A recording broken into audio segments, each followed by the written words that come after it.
I don't know what this even means, but you can discard it. Hey, do you guys even know that there is a difference between using the word humanity, humanics, and humanism? Look it up, because if I volunteer teaching you, you won't accept this. Don't accept free teachings as a failed species. Not in Canada, anyways. Now, do you know that about 3 years ago, I already posted about this years ago, that in Japan, I was allowed, because I asked and they agreed, and it lasted a few months, that I could clean 1.5 hours every morning for the sake of staying in a guest house with an extremely uncomfortable bed that, was often discovered to have bed bugs in it.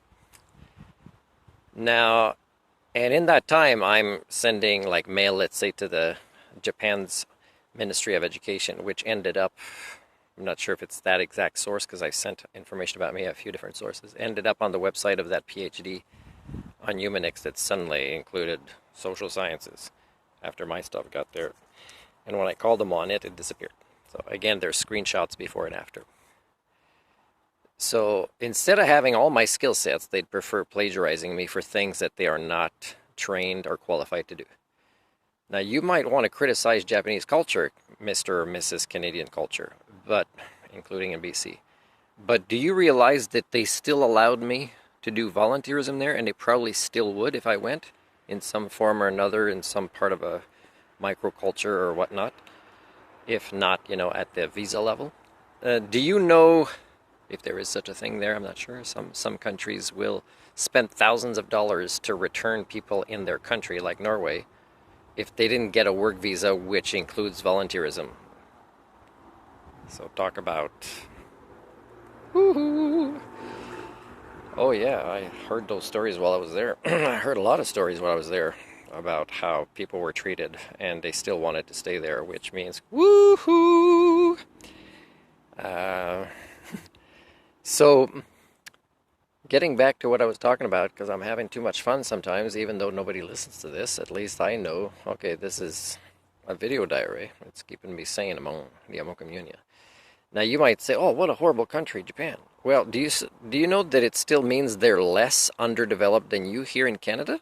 Because you're blocking every friggin' level of volunteerism that I want to do for things you desperately need. Eventually, you'll figure out your unions have evolved to devolve you, but still, man, you help these unions do this, the ones that might want to criticize unions later if you ever get to that point. I don't believe Canada will before national and international global crashes occur where these things are like, they have to be put in the back burner because we're running away from a fire right now, or from our neighbors who thought they loved us and now they're shooting at us. Kind of things like that. Anyways, so yeah, if you're thinking of coming to Canada as an immigrant, no matter how beautiful the ads are or the promises you're given, and again, I'm never saying Canada is the worst country in the world, and I'm telling you that it is not. But it is certainly not going to get better ever before these major crashes where they won't even get a chance after that to get better, right? Nobody will. Various oil wars, water wars, food wars, elite wars. Really, it's wars among elites, really, is what it is, not the common folk. But the common folk no longer working up here. Woohoo!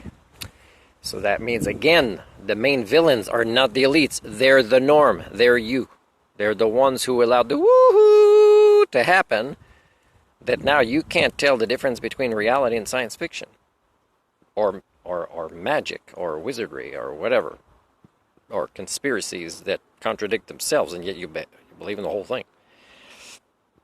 So, I wanted to say an example that Canada doesn't honor the human rights and is into slavery is, I'm not the only one who noticed and talked about this years ago, that, for example, the Filipino community, and again, they're more to blame, the culture of Filipinos, than Canadian culture.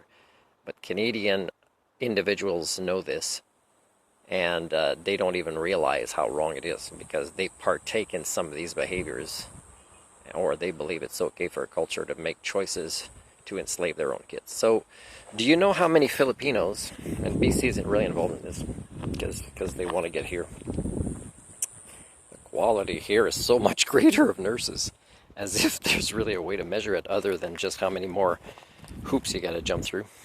Do you know that there's a lot of Filipino children, especially females, that are having their profession chosen for them to become nurses? Oh no, don't tell them they could become doctors. No, just nurses. Nurse practitioners? I don't know.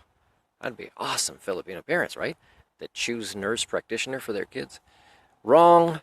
Choosing a career for your kid is like choosing a husband for your kid, where they're going to live, what activity they're going to do, maybe a church.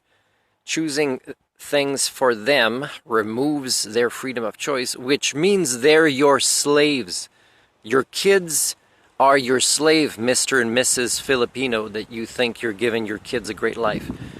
By entering them in the slavery of your redneck shepherdhood? My God, and I'm not the only Canadian that knows this.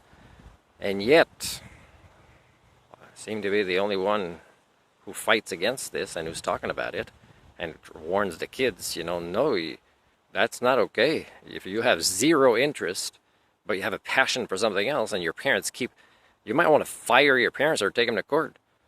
And that'd be good for other Filipinos to witness. Now, Canadian society plays a part in these economic, money laundering, human slavery things, if you want to call yourselves human. But don't call yourselves human, because you wouldn't even notice these things if you were doing it yourself. So, that would take a human to notice this. So again, shame on you. Shame on you for forcing, let's say, a Filipino daughter into being a nurse when she could have become an awesome teacher and had an incredibly positive impact on kids for generations. So, shame on you for the slavery of your own kids.